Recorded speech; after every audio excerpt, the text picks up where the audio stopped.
Hello, beautiful humans, and welcome to the Mental Wellness Wake Up Show, a weekly podcast where growth minded, creative people come to learn best practices from both spirituality and psychology that create lasting well being. I am your host, mental wellness expert, improvised acting teacher, therapist, and coach, Dawn McMillan. Let's get to it. The first line of the Tao Te Ching the first stanzas are, the Tao that can be told is not the eternal Tao. The name that can be named is not the eternal name. The nameless is the beginning of heaven and earth.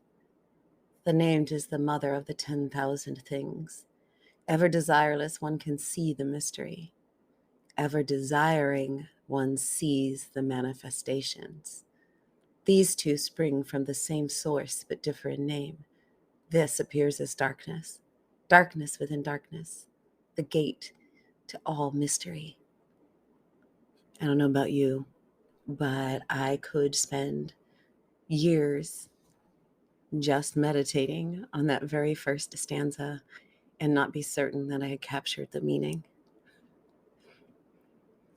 A little while ago, a dear friend of mine gave me The Tao of Pooh by Benjamin Hoff. I think one of the reasons why people love the Winnie the Pooh stories so much is because we recognize in them not just the warm-hearted stories that express different aspects of humanity and love and friendship and adventure and fear, but we also recognize that there is a deep and abiding wisdom hidden within those stories. On the back of the book, we're moving from Lao Tzu to Benjamin Hoff, The Tao of Pooh now. On the back of the book, in the edition that I have, it says, the how of Pooh, the Tao of who? The Tao of Pooh, in which it is revealed that one of the world's greatest Taoist masters isn't Chinese or a venerable philosopher, but is in fact none other than that effortlessly calm, still, reflective bear, A.A. Milne's Winnie the Pooh. While Eeyore frets, and Piglet hesitates, and Rabbit calculates, and Owl pontificates, Pooh just is. And that's a clue to the secret wisdom of the Taoists. There's a story within the Tao of Pooh that I love, and it relates the story of the stonecutter that comes from the Chinese tradition. There once was a stonecutter who was dissatisfied with himself and with his position in life. One day he passed a wealthy merchant's house, and through the open gateway saw many fine possessions and important visitors. How powerful that merchant must be, thought the stonecutter. He became very envious and wished that he could be like the merchant. Then he would no longer have to live the life of a mere stonecutter. To his great surprise, he suddenly became the merchant, enjoying more luxuries and power than he had ever dreamed of. Envied and detested by those less wealthy than himself. But soon a high official passed by, carried in a sedan chair, accompanied by attendants and escorted by soldiers beating gongs. Everyone, no matter how wealthy, had to bow low before the procession. How powerful that official is, he thought. I wish that I could be a high official. Then he became the high official, carried everywhere in his embroidered sedan chair, feared and hated by all the people around him who had to bow down before him as he passed. It was a hot summer day, and the official felt very uncomfortable in the sticky sedan chair. He looked up at the sun. It shone proudly in the sky, unaffected by his presence. How powerful the sun is, he thought. I wish that I could be the sun. Then he became the sun, shining fiercely down on everyone, scorching the fields, cursed by the farmers and laborers. But a huge black cloud moved between him and the earth, so that his light could no longer shine on everything below. How powerful that storm cloud is, he thought. I wish that I could be a cloud. Then he became the cloud, flooding the fields and villages, shouted out by everyone. But soon he found that he was being pushed away by some great force and realized that it was the wind. How powerful it is, he thought. I wish that I could be the wind. Then he became the wind, blowing tiles off the roofs of houses, uprooting trees, hated and feared by all below him. But after a while, he ran up against something that would not move, no matter how forcefully he blew against it. A huge, towering stone. How powerful that stone is, he thought. I wish that I could be a stone. Then he became the stone, more powerful than anything else on earth. But as he stood there, he heard the sound of a hammer pounding a chisel into the solid rock and felt himself being changed. What could be more powerful than I, the stone, he thought. He looked down and saw far below him the figure of a stonecutter.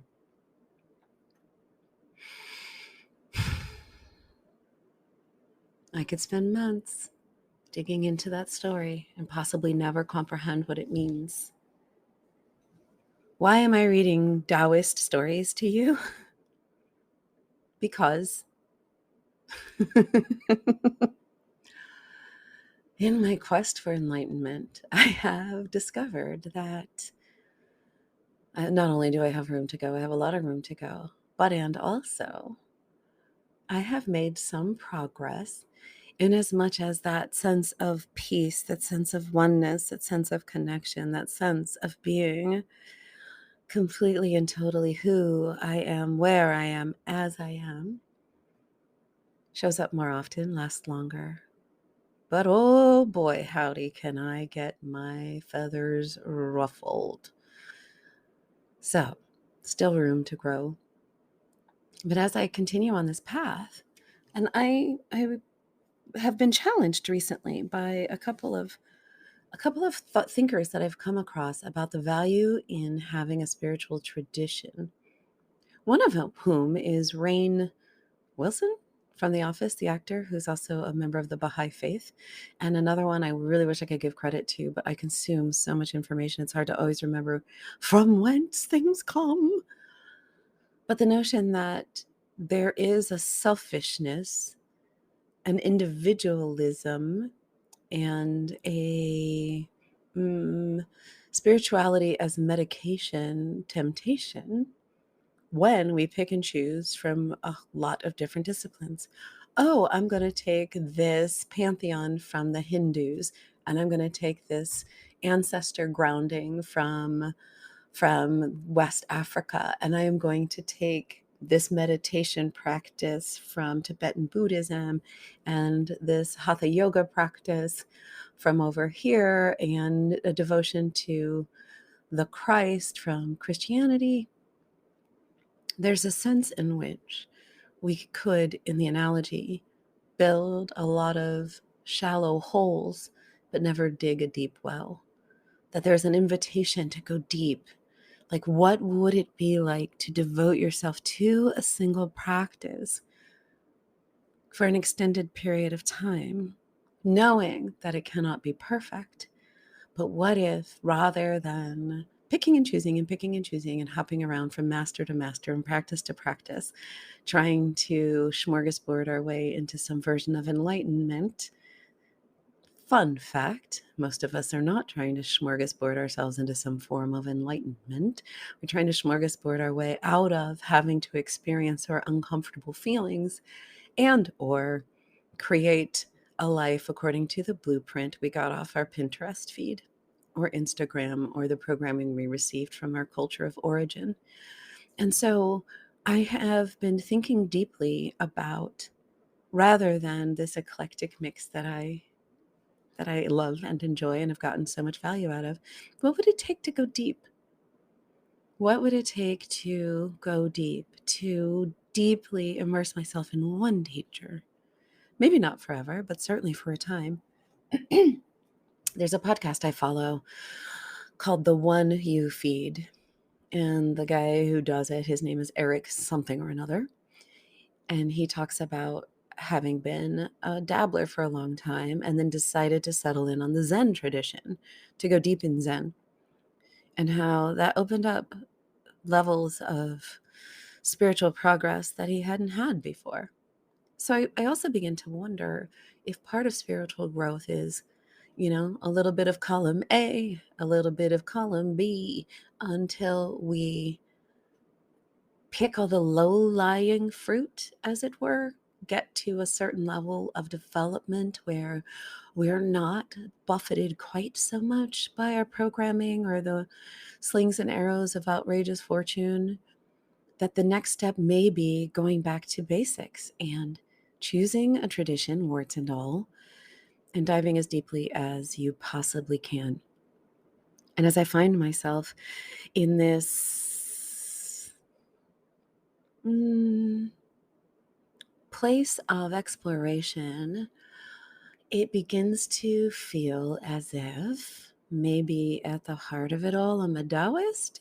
You're like, wait, I thought you were Stoic. But wait, I thought you were a Buddhist. But wait, I thought you were an Episcopalian. But wait, not sure. Don't hold me to it. I'm just thinking. I'm just looking. I'm just exploring. And what I'm struck by is the Tao that can be told. The Tao that can be told is not the eternal Tao. The name that can be named is not the eternal name. The nameless is the beginning of heaven and earth. The named is the mother of the 10,000 things. Ever desireless, one can see the mystery. Ever desiring, one sees the manifestations. These two spring from the same source, but differ in name. This appears as darkness. Darkness within darkness, the gate to all mystery. There comes a point in spiritual development where the things that you can name, the things that you can say, the descriptions that you have are merely the finger pointing at the moon and not the moon itself. I think this is why Jesus, as a good and proper rabbi in the tradition of the Jewish people, spoke in parables. Jewish mystics always taught in stories. Jesus spoke in parables. The kingdom of heaven is like. And I think it's because the kingdom of heaven is indescribable in words and language that anytime you reach for the indescribable, the unknowable, the unnameable, and you try to grasp it with something as rudimentary as language, you minimize it. So I think that's why sages often speak in parables and stories, and why there's that Chinese story about the stone cutter. There's a deep and abiding lesson in comparison, about acceptance, about knowing your contribution, about being useful, about realizing the specialness that you bring, even in the humbleness of your profession, perhaps, but even trying to tell you what that story means, I'm doing a disservice to the nature of the wisdom within the story. I guess what I'm pointing at is that there comes a time in your spiritual quest, in your quest for wholeness, in your quest for healing, where language will fail, and there comes this sense of knowing that transcends your ability to explain, but you recognize in others when you see it, and you recognize it in yourself. So I invite you to two things: to be the stone cutter and know that the role you are currently playing in your life is powerful. Excuse me, it is meaningful, and there's a place for it. So I invite you to radically lean into who you are, where you are, as you are. And I invite you to seek those connections that defy description, those knowings that transcend language, and to allow it to be okay that you may never be able to explain it to anyone, including yourself. So here's to the great unknown and the great unknowable. Here's to the ripening and the deepening of your well-being, so much so that you don't even remember what you were like before, that if you were to go back and read a journal, you'd be like, who wrote that? Here's to transcending and including all that you are and have been, because everything that you have been up to this point is beautiful. And everything that you are right now is gorgeous. And everything that you are becoming is chef's kiss. Mwah. Love you as you, right here, right now. Revel in the beingness that you be. And can I humbly and gently remind you, you're freaking awesome. You're astonishing, actually. Go look at yourself in the mirror and say to you, you are astonishing and I love you. You are also worthy and deserving of a life so glorious it transcends even your own imagination. So go out there, find your delight, find your isness, find your being, and oh, what you're looking for, you're looking with, you are already all the things. And maybe experience the day in a state of beingness and acceptance and isness, where there's nowhere to go, there's nothing to do, and there's nothing to prove. You are whole, perfect, and complete right here, right now. And that is enough. Thank you for being here. And if this one was too weird for you, like, you can go back and listen to, a more traditionally psychological one. Yeah. See you next time. I am so honored that you share time with me. If you've listened this far, then something here was of value to you. Would you please be a friend of the podcast and share it with at least one other person? The podcast is available on most platforms, including YouTube, and I need your help to get the word out. So please like, subscribe, and share, and a 5-star review on iTunes would be chef's kiss. Thank you so much. See you next time.